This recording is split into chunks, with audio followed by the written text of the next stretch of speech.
morning, students. In the previous class we had to discuss about mass spectroscopy. In mass spectroscopy, nitrogen rule and the types of ions. In the types of ions, molecular ion is completed. So what is molecular ion? Sample molecules are impacted with high electron beam, loss of one electron to form radical cation, that is called molecular ion. So now we have to discuss about fragment ion or daughter ion. So the molecular ion are highly energetic and unstable, can break up into smaller ions known as fragments.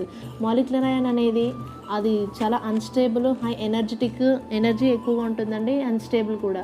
So అందుకని అది ఏమవుతుందంటే breakup అయిపోయి smaller అయాన్స్గా మారుతుంది. వాటిని మనం daughter ions, fragments అంటాం. అంటే parent ion నుంచి వచ్చినాయి కాబట్టి డాటర్ అయాన్స్ అని అంటాం. So this phenomenon is known as fragments form అవ్వడానే ఫ్రాగ్మెంటేషన్.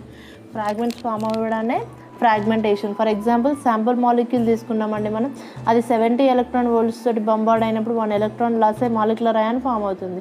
అందులో ఇంకేమైనా కోవలెంట్ బాండ్స్, ఇంకేమైనా ఆటమ్స్ ఎలిమినేట్ అయ్యి మనకి సమ్ ఫ్రాగ్మెంట్స్ అనేవి వస్తాయి. వాటినే ఫ్రాగ్మెంట్ అయాన్స్ అంటాం. So this is about fragment ions. So now isotopic ions. Some isotopic ions కూడా ఉంటాయండి. ఇది చాలా రేర్ కేసు. ఐసోటోపిక్ అయాన్స్ అనేది ఎప్పుడు కూడా నార్మల్ మనకి మాలిక్యులర్ అయాన్స్, ఫ్రాగ్మెంట్ అయాన్సే ఉంటాయి. ఐసోటోపిక్ అయాన్స్ అంటే సమ్ టైమ్స్ ఏదైనా ఒక మాలిక్యూల్ తీసుకున్నాం అనుకోండి, ఫర్ ఎగ్జాంపుల్ మనం H2O వాటర్ తీసుకున్నాం అనుకోండి, అక్కడ హెచ్కి ఐసోటోప్స్ ఉన్నాయి, డ్యూటీరియం, ట్రైటియం అనే ఐసోటోప్స్ ఉన్నాయి కదా. ఫర్ ఎగ్జాంపుల్ H ప్లేస్లో D2O ఉందనుకోండి, H2O లాగా D2O అంటే అది కూడా వాటర్ మాలిక్యూలే, బట్ అక్కడ హైడ్రోజన్ ప్లేస్లో దాని యొక్క ఐసోటోప్ ఉంది. అంటే అలాంటి అయాన్స్ ఫామ్ అయితే వాటిని ఐసోటోపిక్ అయాన్స్ అంటాం. So see here, most of the natural occurring elements. So most of the naturally occurring elements exists in the form of their isotopes due to the presence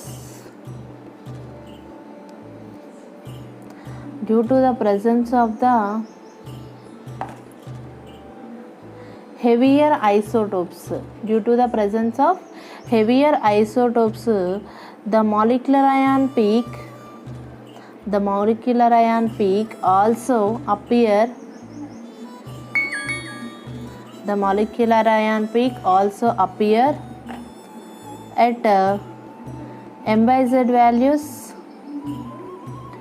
which are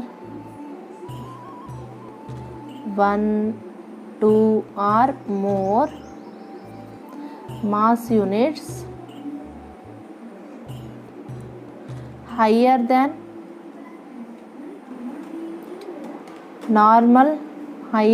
the normal molecular ion peak. Such peaks are represented by M+1, M+2 peaks. peaks అంటే చూడండి, మనం ఇప్పుడు ఏం చెప్పినా కదా, water మాలిక్యూల్లో H2O ప్లేస్లో కనుక D2O అనేది ఉందనుకోండి, H2O ప్లేస్లో D2O అనే మాలిక్యూల్ ఉన్నట్లయితే అప్పుడు మాస్ తేడా ఉంటుంది కదండి. హైడ్రోజన్ యొక్క అటామిక్ నెంబర్ ఒకటి, డి అంటే దాని యొక్క ఐసోటోప్ యొక్క అటామిక్ నెంబర్ ఒకటి, కానీ మాస్ నెంబర్కి వచ్చేసరికి డ్యూటీరియంకి 2 అనే మాస్ ఉంటుంది. అంటే H2Oకి మాస్ ఎంత అవుతుందండి, మనకి 18 అవుతుంది. అంటే 16, ఆక్సిజన్ 2 హైడ్రోజన్స్ కాబట్టి 18 మాస్. అదే D2Oకి ఎంత అవుతుంది మాస్? D2Oకి వచ్చేసి మాస్ ఒక డి యాటమ్కి 2 ఉంటుంది కాబట్టి మాస్ 4. అట్లనే మన ఆక్సిజన్కి 16. టోటల్ హౌ మచ్ 20 అవుతుందండి D2Oకి మాస్. అంటే మాస్లో తేడా వస్తుంది అని చెప్తున్నాం మనం ఇక్కడ. సో ఫర్ ఎగ్జాంపుల్ ఒక ఎగ్జాంపుల్ మనం చూద్దాం. CH4 మీథేన్ అనే ఎగ్జాంపుల్ తీసుకున్నాం అనుకోండి. ఇక్కడ ఒకవేళ C12 ఆటమ్ ఉందనుకోండి, అప్పుడు M/Z వాల్యూ దీనికి 16 అవుతుంది, M/Z వాల్యూ. అదే molecular ion and next CH4.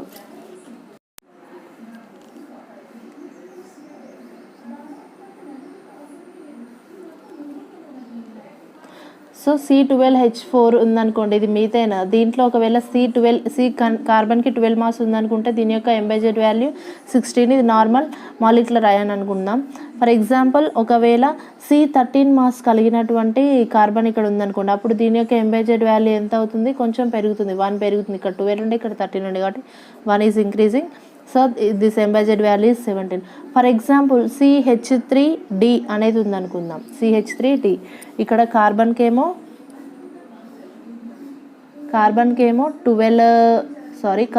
12 mass, డీకి ఎంత మాస్ ఉంటుందండి? 2. అంటే 12 + 3 15 2 17. దీని యొక్క ఎంబైజెడ్ వాల్యూ కూడా ఎంత అవుతుంది? 17 అవుతుంది. ఒకవేళ CH3Dలో ఇక్కడ C13 ఉందనుకుందాం. అంటే ఇక్కడ C12 ఉందనుకుంటున్నాను కదా, ఇక్కడ C13 ఉందనుకుందాం. 13 + 3 16, ఇక్కడ ఉన్న 2, మొత్తం ఎంత అవుతుందండి? 18. So this m by z value of this molecule is 18, this fragment. So దీన్ని మాలిక్యులర్ అయాన్ అనుకుంటే ఇక్కడ 17 మాస్ ఉంది కదండి, వీటిని M+1 పీక్స్గా మనం డినోట్ చేయొచ్చు. ఇది మాత్రం M+2 పీక్ అవుతుంది అనమాట. M+2 పీక్ అంటే మాలిక్యులర్ అయాన్ 16 కదా, 16కి ఒకటి ఎక్కువ కనిపిస్తుంది కాబట్టి ఇది M+1. అదే ఇది ఇంకా 2 ఎక్కువ కనిపిస్తుంది కాబట్టి ఇది M+2 పీక్స్ అవుతాయి. So representation of mass spectrum. అసలు ఇప్పుడు మనం ఈ అయాన్స్ అన్నీ చూసినాం కదా, అయాన్స్ అన్నిట్లో కూడా మాస్ స్పెక్ట్రమ్ అనేది ఎలా రిప్రజెంట్ చేస్తాం మనం ఇప్పుడు చూద్దాం. రిప్రజెంటేషన్ ఆఫ్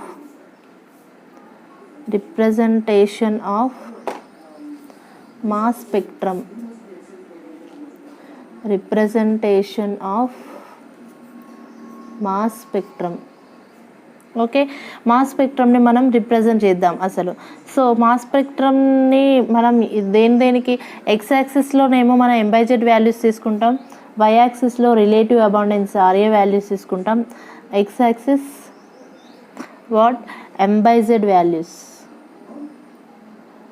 ఎంబైజెడ్ వాల్యూస్ని మనం తీసుకుందాం. అలాగే వై యాక్సిస్లోనేమో రిలేటివ్ అబౌండెన్స్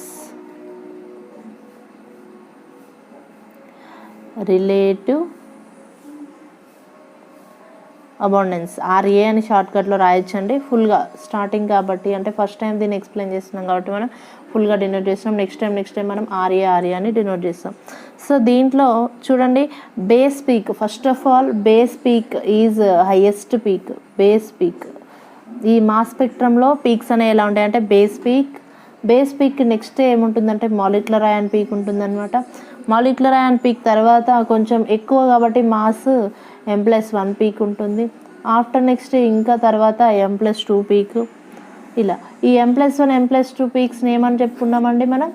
ఐసోటోపిక్ పీక్స్ అంటున్నాం. ఇది బేస్ పీక్, ఇది molecular ion peak. For example base peak 78 దగ్గర ఉంటే మాలిక్యులర్ అయాన్ 79 80 81 ఇలా ఉన్నాయి. అంటే దీనికంటే 1 ఎక్కువ ఉంటుంది కాబట్టి అలా అనుకుంటున్నాం. ఇంకా మనకి న్యూ ఫ్రాగ్మెంట్స్ వస్తాయి కదా, మాలిక్యులర్ అయాన్ అనేది మనం చెప్పుకున్నామండి. ఇప్పుడు నిన్న చూసినాం ఒక ఎగ్జాంపుల్, మనం దాన్ని ఇక్కడ ఒకసారి డిస్కషన్ చేసుకుందాం. ఇక్కడ మాలిక్యులర్ అయాన్ ఏంటిది? ఇక్కడ మాలిక్యూల్ మనం ఇథైలమైన్ తీసుకున్నాం. ఇథైలమైనే మాలిక్యులర్ అయాన్. దీని యొక్క ఎంబైజెడ్ వాల్యూ కూడా ఏముంటుందండి? ఇథైలమైన్కి ఇక్కడ కూడా 45. అదే వచ్చిన ఫ్రాగ్మెంట్స్కి 29. అంటే ఎంబైజెడ్ వాల్యూస్ ఇక్కడ 45 అంటే ఇక్కడ 29, ఎందుకంటే తక్కువ అయిపోతాయి అనమాట. సో అందుకే ఇక్కడ ఫ్రాగ్మెంటేషన్ పీక్స్ అనేవి మేబీ ఇక్కడ ఈ ఏరియాలో ఉంటాయి. ఫ్రాగ్మెంటేషన్ పీక్స్ ఓకే, మేబీ ఒక 29 35 అట్లా ఎట్లయినా మనం అనుకోవచ్చు మేబీ. ఇప్పుడు మనం ఒక నార్మల్ డయాగ్రామ్ డ్రా చేస్తున్నాం కాబట్టి ఒక ఎగ్జాంపుల్కి డ్రా చేస్తే ఫిక్స్డ్ వాల్యూస్ తోటి మనం డ్రా చేయొచ్చండి. ఇంకా ఏమైనా అదర్ పీక్స్ రావచ్చు, వాటిని ఏమంటారంటే మెటాస్టేబుల్ పీక్ అని అంటాం అనమాట.